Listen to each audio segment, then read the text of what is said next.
Hello guys, welcome back to Pettakathalu podcast. This is Harikrishna Kadiyala. ఇదొక regular పెట్టకథ కాదు, ఒక రాయి కథ. రాయే కథ అని సింపుల్గా తీసి పారేయకండి. ఐ హోప్ ఈ వీడియో కొంచెం మీరు ఓపిక్గా వింటారు, చూస్తారు అనుకుంటున్నాను. ఈ మధ్య కొన్ని రోజుల వరకు హైదరాబాద్లో ఎక్కడ చూసినా ప్రతి ఒక్కరూ మాట్లాడుకున్నది ఒకటే విషయం: హైడ్రా బుల్డోజర్స్. హైడ్రా బుల్డోజర్స్. ఈ హైడ్రా అంటే తెలియని వాళ్ళకి సింపుల్గా చెప్తాను. తెలంగాణ గవర్నమెంట్ ఇప్పటి వరకు తెలంగాణలో ఉన్న ఈవీ అండ్ డిఎం డిపార్ట్మెంట్లో కొన్ని మార్పులు చేర్పులు చేసి హైడ్రాని క్రియేట్ చేసింది.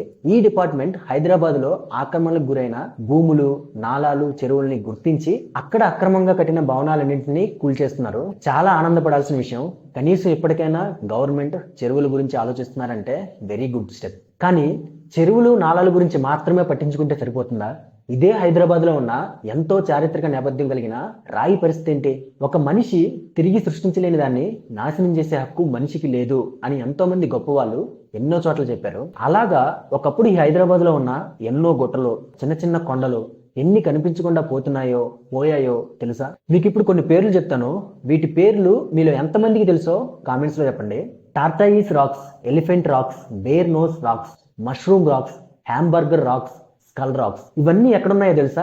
మన హైదరాబాద్ లో మనం రోజు తిరిగే ప్లేసెస్ లోనే ఉన్నాయి. కొన్ని దుర్గం చెరువు చుట్టూ, కొన్ని గచ్చిబౌలిలో, కొన్ని హైటెక్ సిటీలో ఉన్నాయి. ఇవే కాదు, Khajaguda hills, Jubilee hills, Prashant hills, film Nagar, Manikonda, Shaikpet, Moulali hills, ఇలా హైదరాబాద్ చుట్టూ ఎన్నో ప్రాంతాల్లో ఎంతో చారిత్రక నేపథ్యం కలిగిన గుట్టలన్నీ ఒక్కొక్కటిగా కనుమరుగైపోతున్నాయి. కొన్ని ఇప్పటికే పోతే, కొన్నింటి చుట్టూ పెద్ద పెద్ద అపార్ట్మెంట్లు, కార్పొరేట్ ఆఫీసులు, హోటళ్లు కట్టేయడంతో అవి కనిపించకుండా వాటి దగ్గరికి వెళ్ళడానికి దారి కూడా లేకుండా పోయాయి. మన హైదరాబాద్ లో ఉన్న ఇలాంటి ఎన్నో ప్రెస్టీజియస్ రాక్స్, అలాగే కొన్ని ప్రత్యేకమైన గుట్టల గురించి మీరు ఇంకా తెలుసుకోవాలనుకుంటే సొసైటీ టు సేవ్ రాక్స్ అనే ఒక వెబ్సైట్ లోకి వెళ్ళి చూడండి. మీకు ఇంకా చాలా డీటెయిల్స్ తెలుస్తాయి. అసలు మన భూమి మీద జీవ సమతుల్యం ఉండాలంటే పంచభూతాలైన గాలి, నీరు, నేల, నింగి, అగ్ని అన్నీ కూడా బ్యాలెన్స్గా ఉండాలి. అందులో మరీ ముఖ్యంగా నేలలో ఒక భాగమైన రాయి ఒక కీలక పాత్ర పోషిస్తుంది. అఫ్ కోర్స్ ఈ 21st సెంచరీలో ఆల్రెడీ ఆ బ్యాలెన్స్ ఎప్పుడో తప్పిపోయింది. ఇంకా మనం ఎదురు చూడాల్సింది ఆ బ్యాలెన్స్ తప్పినందుకు వచ్చే పరిణామాలకి మనం జాగ్రత్త పడాల్సింది, వాటిని ఎలా ఎదుర్కోవాలి అని. ఆ పరిణామాల తీవ్రత ఎంత బలంగా ఉంటుందో మనకి ఇప్పటికిప్పుడు కనిపించకపోవచ్చు, కానీ ఫ్యూచర్లో రాబోయే తరాలు మాత్రం ఖచ్చితంగా ఒక డేంజర్ జోన్లో ఉంటాయి. ఒక రాయి వల్ల ఏం జరుగుతుంది అని ఒక డౌట్ రావచ్చు, కానీ జరుగుతుంది, ఖచ్చితంగా జరుగుతుంది. బేసిక్గా అందరూ చెప్తూ ఉంటారు చెట్లు నరకడం వల్ల చాలా ప్రమాదం జరుగుతుంది అని. కానీ అంతకు మించిన ప్రమాదం ఒక రాయిని నాశనం చేయడం వల్ల జరుగుతుంది. ఎందుకంటే ఒక చెట్టు పెరగడానికి కొన్ని సంవత్సరాల సమయం పట్టొచ్చు. అదే చెట్టు ఒక మహావృక్షంగా మారాలంటే కొన్ని వందల సంవత్సరాల సమయం పడుతుంది. అలాంటి ఒక మహావృక్షాన్ని మన స్వార్థం కోసం కొంచెం కూడా ఆలోచించకుండా కేవలం ఒక్క రోజులోనే నరికేస్తున్నారు అని చాలా బాధపడతాం. కానీ భూమిలో ఉండే మూలకాలన్నీ ఒక దగ్గరికి చేరి ఒక రాయిగా రూపాంతరం చెందడానికి ఎన్ని మిలియన్ల సంవత్సరాల సమయం పడుతుందో తెలుసా? అలాంటి ఒక రాయి కలిసి ఒక కొండగా మారడానికి ఎన్ని బిలియన్ల సంవత్సరాల సమయం పడుతుందో తెలుసా? అంత సుదీర్ఘంగా, అంత ఓపిగ్గా, అంత అందంగా ప్రకృతి మన కోసం సృష్టించిన ఒక కొండని కేవలం కొన్ని సంవత్సరాల వ్యవధిలోనే కనిపించకుండా చేసేస్తున్నాం. ఇది ఎంత ప్రమాదకరమైనదంటే ఒక రాయిని తిరిగి సృష్టించడం అనేది అస్సలు సాధ్యం కాని విషయం. ఎందుకంటే ఒక చెరువును ఆక్రమించి కట్టిన భవనాలని కూల్చేసి ఆ ప్రాంతంలో మళ్ళీ నీళ్లు నిలవ ఉండేలా సరిచేసి చెరువుల్ని మళ్ళీ పునరుద్ధరణ చేయొచ్చు. మొక్కలు నాటి మళ్ళీ చెట్లని, మహావృక్షాలని కొన్ని సంవత్సరాల సమయం పట్టినా మళ్ళీ సృష్టించవచ్చు. కానీ ఒక రాయిని నాశనం చేశాము అంటే అది మళ్ళీ తిరిగి ఏర్పడాలంటే కొన్ని మిలియన్ల సంవత్సరాల సమయం పడుతుంది. తిరిగి ఏర్పడుతుందో లేదో కూడా మనం చెప్పలేము. అది మన చేతులతో కాని పని.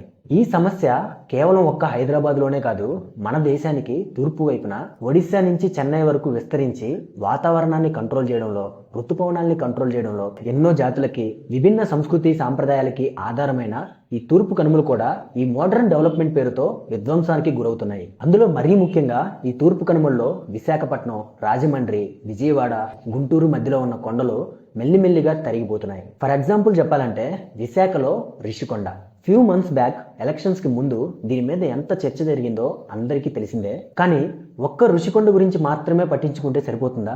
మిగతా ప్రాంతాల్లో ఉన్న వాటి పరిస్థితి ఏంటి?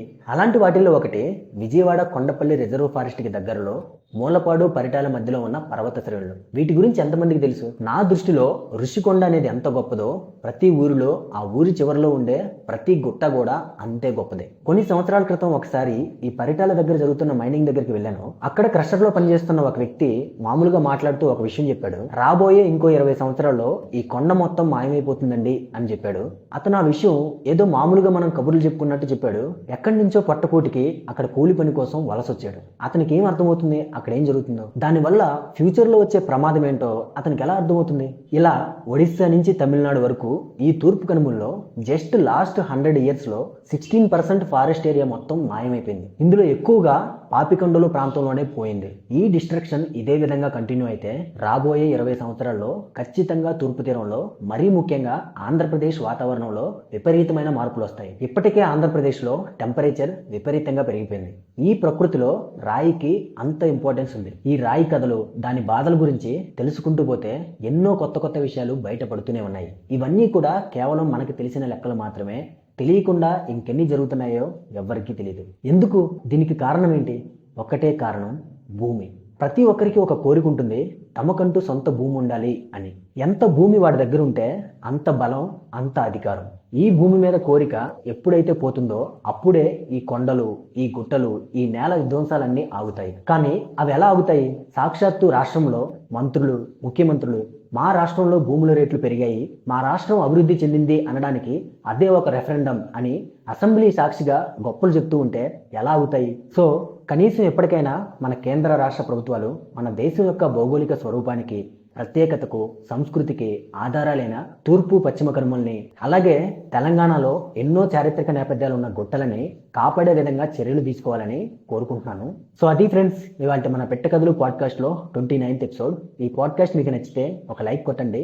ఈ పాడ్కాస్ట్ మీద మీ అభిప్రాయాలు ఏంటో కామెంట్స్ లో చెప్పండి. ఈ పాడ్కాస్ట్ మీకు బాగా నచ్చితే మీ ఫ్రెండ్స్ అందరికీ షేర్ చేయండి. మా ఛానల్ని సబ్స్క్రైబ్ చేయడం మాత్రం అస్సలు మర్చిపోవద్దు. నెక్స్ట్ ఎపిసోడ్లో ఇంకో మంచి కాన్సెప్ట్తో వచ్చేస్తాను. Until then take care, see you all later, bye.